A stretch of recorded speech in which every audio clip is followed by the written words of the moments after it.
कवी धर्मसागर काय म्हणतात की सैतान सगळं 2 नंबर करणाऱ्याच लोकांचा आता इथून पुढे चालणार आहे. 1 नंबर करायचं पण सत्य पीडित असते पण पराजित नसते.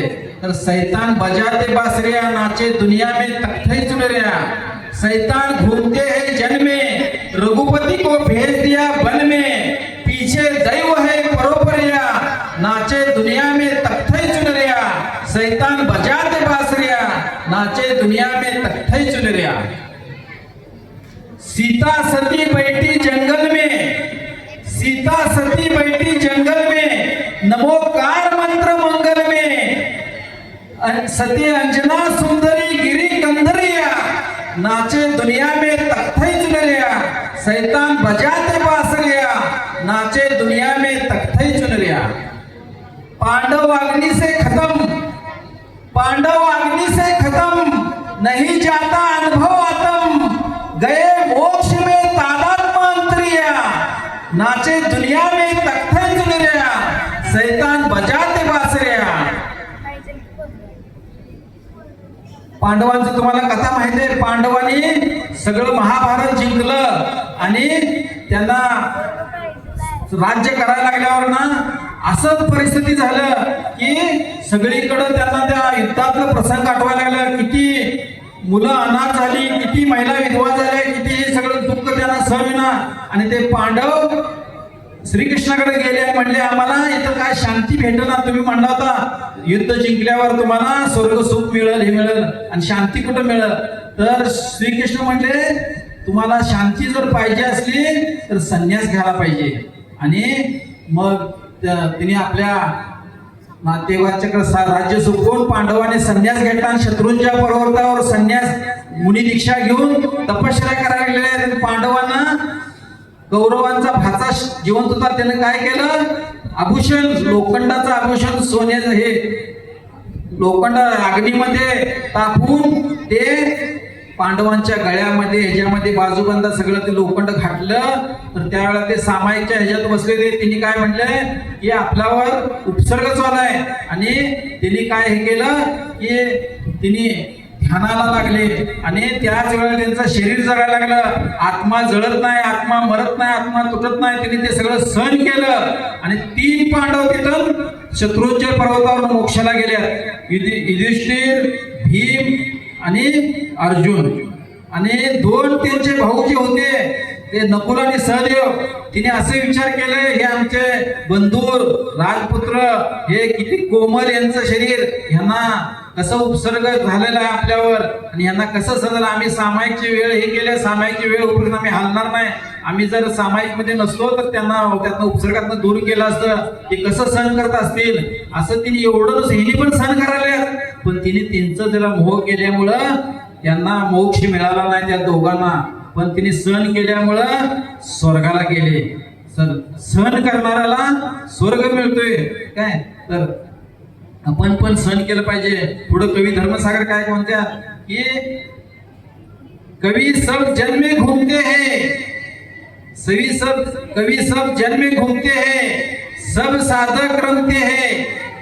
कवि धर्मसागर की कवि कुमरिया, अच्छी बात सुनो जी हमरिया. सैतान बजाते बासरिया नाचे दुनिया में तख्ते चुनरिया. तर कवी धर्मसागराने कितीतरी काव्य केल्यात, कितीतरी हे केले, आपल्या कुणाला माहित नाही. महापुरुष आपल्या जैन धर्मात कितीतरी जन्मल्यात. तर बघा कर्मवीर भाऊराव पाटील तुम्हाला माहित आहे. कर्मवीर भाऊराव पाटील आईतोडचे त्यांच्या वडिलांचं गाव आणि आईचं गाव कुंभोज आहे. त्या कुंभोज मध्ये जन्मून तिने किती मोठं कार्य केलंय आपल्या जैन लोकांनाच माहित नाही.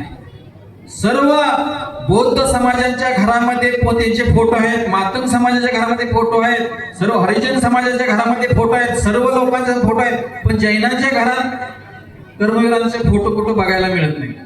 तर कर्मवीर भाऊराव अण्णांनी काय कार्य केले तर ते कवी धर्मसागराने कार्य केले. बघा त्यांनी हजारो हायस्कूल, हजारो म्हणजे माध्यमिक शाळा कॉलेज कितीतरी त्यांचे ह्या महाराष्ट्रात सगळं नाही रयत शिक्षण संस्था कर्मवीर भाऊराव अण्णांनी चालू केलेले आहे. आणि जवळ पैसे नव्हते असे प्रसंग आले की पत्नीच्या गळ्यातलं मंगळसूत्र विकून मुलांना वसतिगृह चालवायसाठी त्यांनी प्रयत्न केले. असे एवढं महान कार्य केले. त्याच्यावर त्यांनी काव्य केले कवी धर्मसागरांनी. बघा कवी धर्मसागर काय म्हणतात, जरी मानव अवतार दिसलार हिंदुस्थानात नाही कोणी तसलार बाबा तसला. जरी मानव अवतार दिसलार हिंदुस्थानात नाही कोणी तसलार बाबा तसला. भाऊराव दिसे नेता बाहेर अंतरंगात वैराग्य हायर. साधा भोळावरून जरी असलार हिंदुस्थानात नाही कोणी तसलार बाबा तसला. जरी मानव अवतार दिसलार हिंदुस्थानात नाही कोणी तसलार बाबा तसला. वैराग्य रूपी माता मायर वैराग्य रूपी माता मायर अंतर वैराग्य रूपी माता मायर. त्याची निंदा करेल तो फसलार त्याची निंदा करेल तो फसलार. जरी मानव अवतार दिसलार हिंदुस्थानात नाही कोणी तसलार बाबा तसला.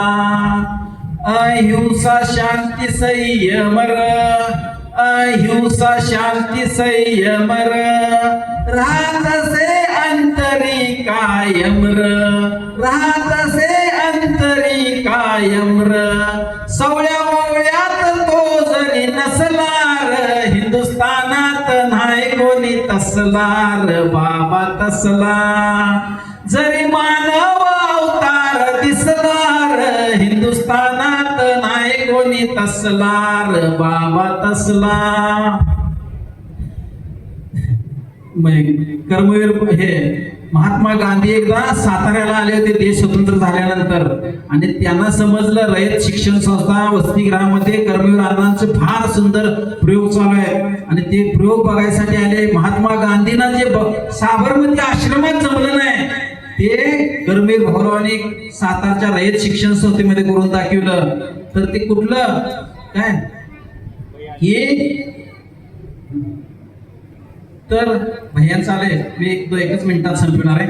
तर कर्मवीर अण्णांचं काय कार्य होतं तर गांधीजीने साबरमती आश्रमात सर्व समाजाच्या लोकांना एकत्र खाणं एकत्र राहणं एकत्र भोजन हे त्यांना सुद्धा जमलं नव्हतं. इथं सुद्धा उच्च नीच सगळं चालू होतं. पण इथं कर्मवीर अण्णांच्या संस्थेमध्ये सर्व जाती समाजाची मुलं एकत्र शिक्षण घेत होती एकत्र राहत होती एकत्र भोजन करत होती.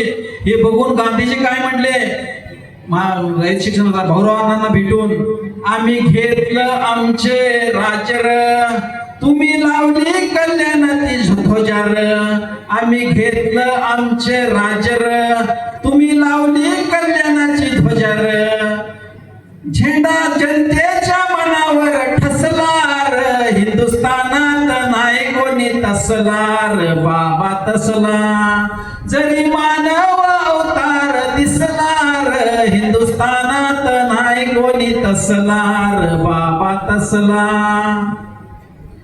ज्ञानदानात फार केलं व्यापार ज्ञानदानात फार केलं व्यापार. गांधी बापूजी मारली पाठीवर थापर.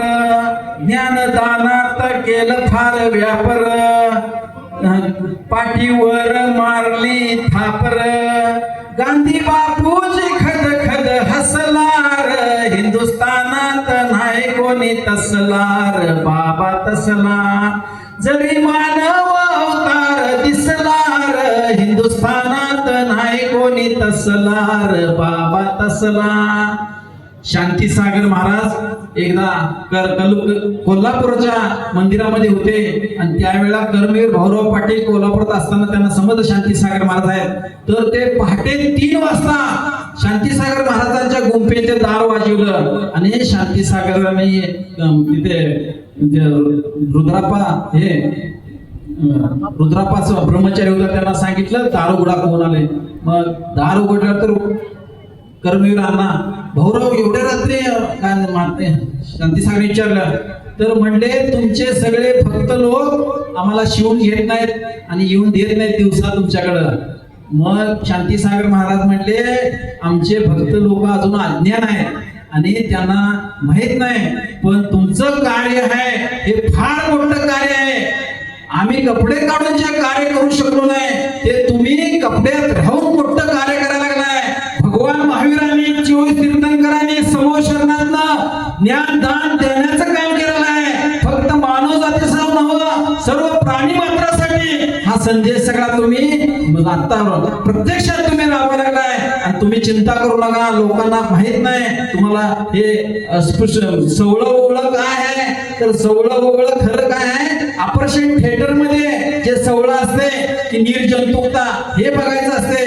तर आपण अज्ञान आहे, तर महात्मा गांधींनी हे शांतीसागरने सांगितलं तुम्ही पंचकल्याण कुठं असतील तिथं येत जावा. शांतीसागर बघणार लोकांच्यात कुठं जर कर्मवीर दिसले तर पंच कमिटीला सांगणार बोलवून घ्या, त्यांचा सन्मान करा.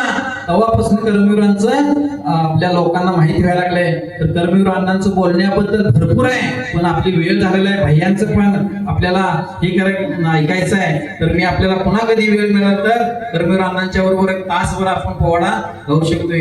तर सर्वांना धन्यवाद. मी सर्वांच्या वतीनं भैयाजींना विनंती करतो की भैयाजी आम्हाला धर्मामृत द्यावं, इच्छा वंदावी.